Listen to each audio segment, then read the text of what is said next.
Assalamualaikum warahmatullahi wabarakatuh. Perkenalkan, nama saya Fitri Ayuni Andika Putri, NIM E 2019-2273. Di sini saya akan menjelaskan mengenai kejayaan peradaban Islam di Spanyol. Yang pertama yaitu awal masuknya Islam di Spanyol. Spanyol diduduki umat Islam pada zaman Khalifah Walid, salah seorang khalifah dari Bani Umayyah, yang berpusat di Damaskus. Sebelum penaklukan Spanyol, umat Islam telah menguasai Afrika Utara dan menjadikan sebagai salah satu provinsi. Dari dinasti Bani Umayyah, penguasaan sepenuhnya atas Afrika Utara terjadi di zaman Khalifah Abdul Malik 685 sampai 705 Masehi. Islam masuk tanah subur Spanyol ini dengan cara penaklukan atau ekspedisi. Dalam hal penaklukan itu ada 3 nama yang paling berjasa dalam sejarah penaklukan negeri tersebut. Mereka adalah Tarif Ibnu Malik, Tariq Ibnu Ziyad, dan Musa Ibnu Nuzair. Mereka bertiga mempunyai peranan sendiri-sendiri. Selanjutnya yaitu periode pertama 755 sampai 912 Masehi. Periode ini umat Islam mulai memperoleh kemajuan baik dalam politik maupun peradaban. Misalnya didirikannya Masjid Cordova dan sekolah-sekolah di kota-kota besar. Meskipun demikian, berbagai ancaman dan kerusuhan sering terjadi. Selain itu, Spanyol berada di bawah pemerintahan seorang yang bergelar Amir, Panglima atau Gubernur. Amir pertama, Abdurrahman I, yang memasuki Spanyol tahun 755 Masehi dan diberi gelar Al-Dahil. Selanjutnya, periode kedua 912 sampai 1013 Masehi.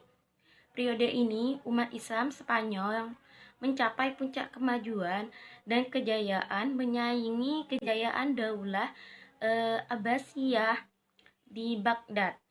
Contohnya pada keamiran Abdurrahman III mendirikan Universitas Cordova, dan perpustakaannya memiliki koleksi ratusan ribu buku.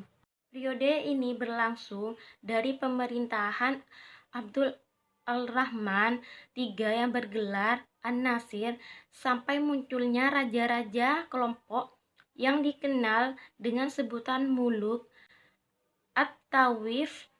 Pada periode ini Spanyol diperintah oleh penguasa dengan gelar khalifah. Pengguna gelar khalifah tersebut bermula dari berita yang sampai kepada Abdurrahman III bahwa Muqtadir, Khalifah Bani Abbas di Baghdad, meninggal. Kemudian gelar khalifah dipakai oleh Bani Umayyah di Spanyol mulai tahun 929 Masehi. Khalifah-khalifah besar yang memerintah pada saat itu ada 3 orang, yaitu Abdurrahman An-Nasir 912 sampai 961 Masehi, Hakam II 961 sampai 976 Masehi, dan yang terakhir yaitu Hisham II 976 sampai 1009 Masehi. Selanjutnya periode ketiga 1013 sampai 1086 Masehi. Spanyol terpecah menjadi lebih dari 30 negara kecil di bawah pemerintahan raja-raja golongan atau Al-Mulukut At-Tawaif yang berpusat di suatu kota seperti Seville, Cordova, Toledo, dan lain sebagainya. Umat Islam banyak bertikai secara internal sehingga membuat kehidupan politik tidak stabil. Namun, kehidupan intelektual terus berkembang. Kemudian periode keempat 1086 sampai 1248 Masehi. Kekuasaan dinasti Murabitun dan dinasti Muwahhidun menjadi suatu kekuatan dominan sehingga dapat memukul mundur kekuatan Kristen serta menguasai kota-kota Muslim. Tidak lama setelah itu Muwahhidun kalah dan meninggalkan Spanyol sehingga membuat umat Islam semakin terpojok dan terlepas kekuasaan Islam di Spanyol. Selanjutnya, periode kelima, 1248 sampai 1492 Masehi. Peradaban kembali mengalami kemajuan tetapi secara politik. Dinasti ini hanya berkuasa di wilayah yang kecil dan Islam hanya berkuasa di daerah Granada di bawah dinasti Bani Ahmad. Pada tahun 1492 berakhirlah dinasti ini. Dengan demikian berakhirlah kekuasaan Islam di Spanyol. Umat Islam dihadapkan pada dua pilihan yang sulit sehingga dapat dikatakan tidak ada lagi umat Islam di daerah ini. Kemudian dinamika intelektual. Terdapat beberapa dinamika. Yang pertama filsafat dan yang kedua sains, yang ketiga yaitu fikih, keempat musik dan kesenian, dan yang terakhir bahasa dan sastra. Filsafat itu sendiri berperan sebagai jembatan penyeberangan yang dilalui ilmu pengetahuan Yunani Arab ke Eropa pada abad ke-12. Minat terhadap filsafat dan ilmu pengetahuan mulai dikembangkan pada abad ke-9 Masehi.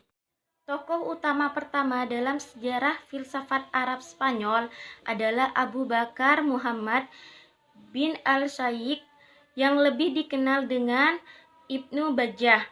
Tokoh utama yang kedua adalah Abu Bakar bin Tufail, penduduk asli Wadi Asa, sebuah dusun kecil di sebelah timur Granada, dan wafat pada usia lanjut tahun 1185 Masehi.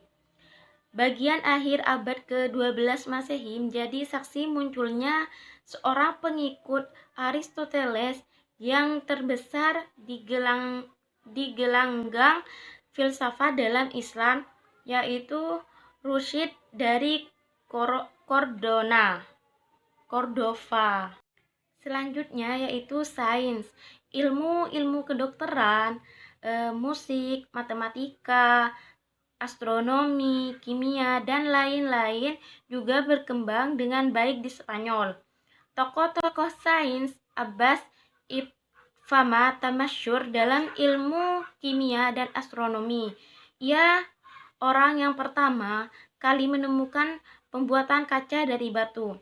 Ibrahim Ibnu Yahya an-Naqqas terkenal dalam ilmu astronomi. Ia dapat menentukan waktu terjadinya gerhana matahari dan menentukan berapa lamanya. Ia juga berhasil membuat teropong modern yang dapat menentukan jarak antara tata surya dan bintang. Ahmad bin Abbas dari Cordova adalah ahli dalam bidang obat-obatan. Umi Al-Hasan bin Abi Ja'far dan saudara perempuan Al-Hafidz adalah dua orang ahli kedokteran dari kalangan wanita. Selanjutnya fikih. Dalam bidang fikih, Spanyol dikenal sebagai penganut mazhab Maliki. Yang memperkenalkan mazhab ini di sana adalah Ziyad bin Abdul al-Rahman. Perkembangan selanjutnya ditentukan oleh Ibnu Yahya yang menjadi qadhi pada masa Hisham bin Abdul al-Rahman. Ahli-ahli fikih lainnya yaitu Abu Bakar Ibnu al-Qiyah, Munzir Ibnu Sa'id al-Baluti, dan Ibnu Hazm yang sangat terkenal. Kemudian musik dan kesenian. Dalam bidang musik dan seni suara, Spanyol Islam mencapai kecemerlangan dengan tokohnya Al-Hasan Ibnu Nafi yang dijuluki Zaryab. Setiap kali diadakan pertemuan dan jamuan, Zaryab selalu tampil mempertunjukkan kebolehannya. Ia juga terkenal sebagai pengubah lagu. Ilmu yang dimilikinya itu diturunkan kepada anak-anaknya, pria maupun wanita, dan juga kepada budak-budak, sehingga kemasyhurannya tersebar luas. Yang terakhir yaitu bahasa dan sastra. Bahasa Arab telah menjadi bahasa administrasi dalam pemerintahan Islam di Spanyol. Di antara para ahli yang mahir dalam bahasa Arab, baik keterampilan berbicara maupun tata bahasa, yaitu Ibnu Syaidin, Ibnu Malik pengarang Alfiyah, Ibnu Huruf, Ibnu Al-Hajjah, Abu Ali Al-Hashibi, Abu Al-Hasan Ibnu Usfur, dan Abu Hayyan Al-Garati. Cukup sekian penjelasan dari saya. Kurang lebihnya mohon maaf. Wassalamualaikum warahmatullahi wabarakatuh.